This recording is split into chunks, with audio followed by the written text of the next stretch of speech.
अगर आप बहुत ज़्यादा दिन तक जीना चाहते हैं तो ये वीडियो आखिर तक देखिए, आपको पूरा पता चल जाएगा। और आपको तो पता ही है कि मैं कभी झूठ नहीं बोलता। नमस्कार दोस्तों, आपका बहुत बहुत स्वागत है गैजेट वर्ल्ड के एक और नए एपिसोड में। हर दिन की तरह मैं आज ही आप लोग के लेकर आया बहुत इंटरेस्टिंग टेक न्यूज़। तो चलिए शुरू किया जाए आज का टेक न्यूज़। आज xiaomi ने चाइना में अपने एक प्रीमियम हेडसेट लॉन्च किया जिसे कहा जा रहा है MI hi-fi hybrid flagship headphone. इसमें एक स्पेशली डैक चिप लगा हुआ है। इसमें साउंड के ऊपर जितने सारे चिप्स और जितने सारे फीचर हो सकते हैं सब कुछ इसमें है। और इसका प्राइस भी बहुत ही प्रीमियम है। इसका प्राइस है 10,000 रुपए, अगर इंडियन रुपीज में कन्वर्ट करें तो।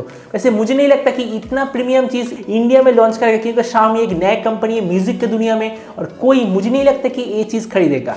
लेकिन xiaomi कैसा था भाई, इसका जो साउंड क्वालिटी ये दुनिया के जो बड़े कंपनी है, मतलब बहुत बड़े जो प्रीमियम साउंड इक्विपमेंट कंपनी है उनके बराबर है। अगला जो प्रोडक्ट xiaomi ने चाइना में लॉन्च किया वो है MI notebook pro 15 enhanced edition. इसका स्पेसिफिकेशन है Intel i7 10th generation processor, 1TB SSD, 15.6 inch full HD display, 16GB RAM और NVIDIA का ग्राफिक्स कार्ड। और इसमें बाकी सारे कनेक्टिविटी जैसे लैपटॉप में होता है वैसा ही है। और इसका प्राइस शुरू हो रहा है अगर इंडियन रुपीज में कन्वर्ट करें तो 70,000 रुपीज से। मतलब ऐसा कह सकते हैं कि ये जो लैपटॉप लॉन्च हुआ है स्पेसिफिकली एप्पल आईपैड को टक्कर देने के लिए। तो एक नया डिवाइस है जो xiaomi की तरफ से बहुत जल्द लॉन्च होने की उम्मीद है, वो है MI CC9 Pro।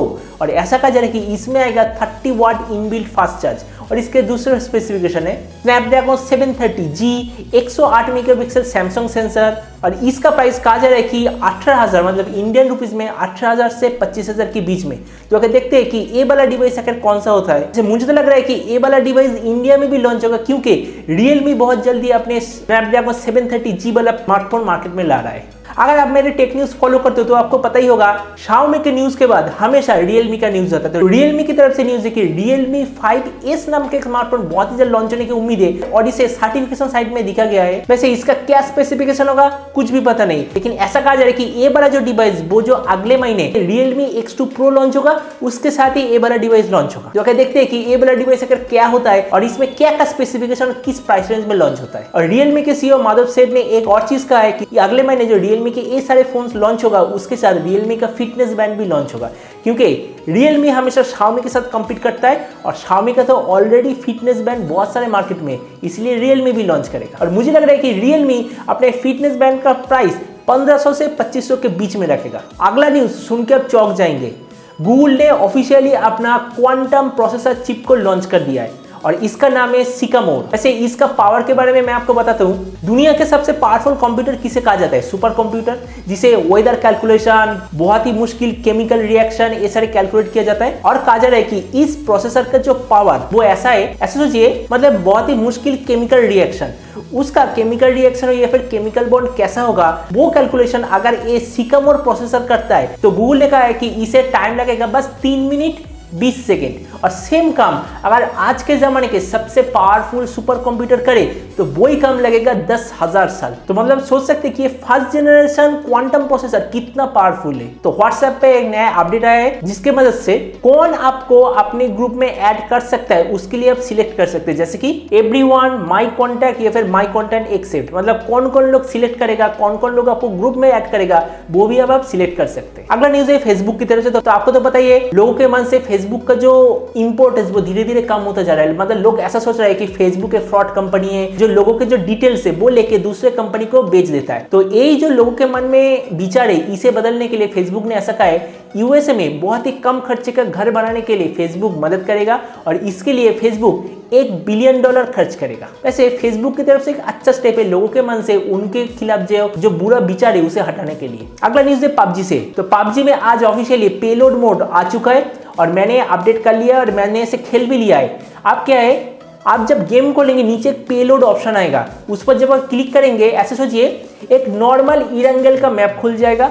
बिल्कुल 100 बंदे वहां पर उतरेंगे, लेकिन मैप में कुछ चेंजेस हुआ है। जैसे कि मैप पे आप देखेंगे बहुत सारे छोटे छोटे ब्लू कलर का डॉट है, वो डॉट आखिरकार एंटेना है। और इसमें एक नया अपडेट है, अगर आपका कोई टीममेट मर जाता है तो आप अगर उसके क्रेट से एक कुछ ID पास नाम का चीज है, अगर उसे लेते हो और आपके आसपास के नेक्स्ट 2 मिनट के अंदर कोई टावर के पास जाके अगर उस आईडी पास को एक्टिवेट, तो वो आपका जो बंदे मर गया है वो भी लौट आएगा। एक नया फीचर आया है और पेलोड मोड पे कोई रॉकेट लॉन्चर जैसा चीज नहीं है, लेकिन एक ग्रेनेड लॉन्चर दिया गया है जो आपको उबा के हर एक घर में मिलेगा। मैंने वो इस्तेमाल किया है, जैसे ग्रेनेड हम फेंकते बिल्कुल वैसे ग्रेनेड लॉन्चर की मदद से आसपास के जगह पर हम ग्रेनेड फेंक सकते हैं। और इसके साथ जो मेन चीज वो है हेलीकॉप्टर। अब बहुत सारे जगह पर हेलीकॉप्टर देख सकते हो, स्पेशली जो स्कूल का एरिया है उस जगह के ऊपर हेलीकॉप्टर है। आप अगर नेक्स्ट बार जब खेलेंगे तो उसे जरूर ट्राई करना, वहां से आप हेलीकॉप्टर को कंट्रोल कर सकते हो, जा भी सकते हो। तो अगला जो न्यूज वो भी PUBG की तरफ से,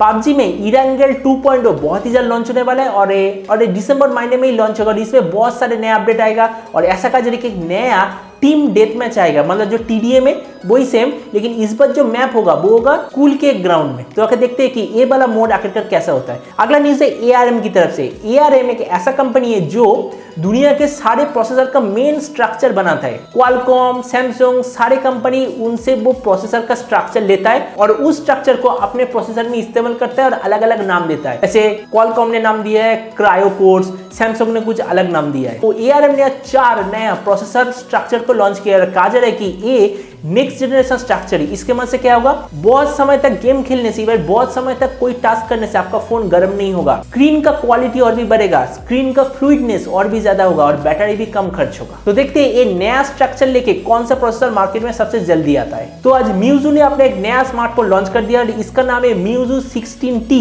इसका स्पेसिफिकेशन है 6.5 inch full HD plus OLED display, 8GB RAM, 256GB memory, 12+8+5 megapixel triple camera setup, 16 megapixel front camera, 4500 mAh battery, 18 watt fast charge. और इसका जो मेन फीचर वो इसका जो base variant 6GB RAM 120GB memory, इसका China में price है 1999, मतलब 20,000 रुपए।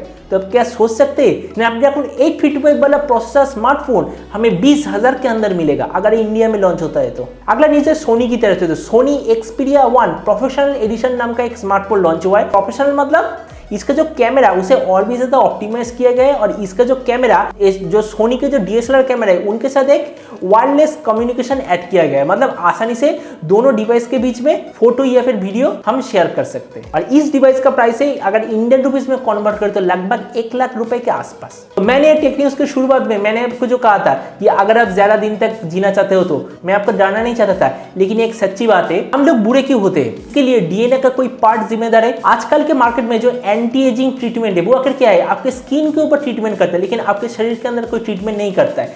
लेकिन अब साइंटिस्ट ने DNA के अंदर कौन से हिस्से के लिए आप बुरे होते हो या फिर जवान कोई होता है वो डिपेंड करता है, उसका पता लगाया और इसका कुछ एक्सपेरिमेंट चूहे के ऊपर किया और ऐसा पता लगाया कि चूहे का जो जिंदगी वो 25% ज्यादा चला है। मतलब अगर कोई इंसान 100 साल जिंदा रहता है तो वो ये ट्रीटमेंट करने के बाद 125 साल तक जिएगा, मतलब 25 साल ज्यादा होगा। तो चाइना अब इंडिया से कम्पीट करने के लिए अपना एक नया रॉकेट लॉन्च कर दिया है। जैसे इंडिया बहुत सारे दूसरे देश के सैटेलाइट को लॉन्च करता है और चाइना भी अब इंडिया से कॉम्पीट करने की सोच रहा है और अपने एक रॉकेट लॉन्च कर दिया है जो कि 1.5 टन के पेलोड को ले जा सकता है। तो क्या देखते हैं कि इंडिया वर्सेस चाइना ये जो स्पेस स्टेशन का वॉर कब शुरू होता है। तो ग्लोबल वार्मिंग के कारण बहुत कुछ नेगेटिव चीज हो रहा है, उससे एक और चीज हुआ है, इंसान के पेट के अंदर जो स्टोमक अल्सर होता है उसके लिए एक बैक्टीरिया जिम्मेदार है। अब ऐसा कहा जा रहा है कि ग्लोबल वार्मिंग के वजह से हो सकता है कि उस बैक्टीरिया का जो स्ट्रक्चर वो थोड़ा सा चेंज हो चुका है क्योंकि वो अब ड्रग रेजिस्टेंट हो चुका है, मतलब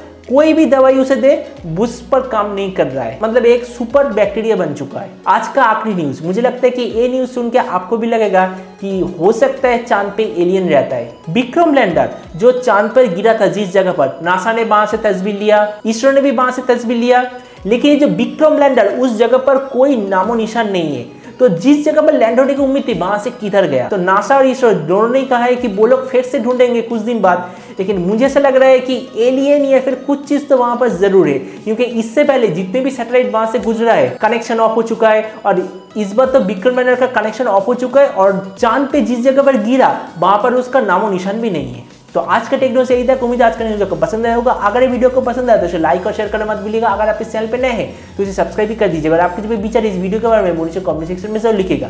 तो मिलता है अगले वीडियो पे, तो तब तक stay tuned and always remember think positive be positive. Thank you.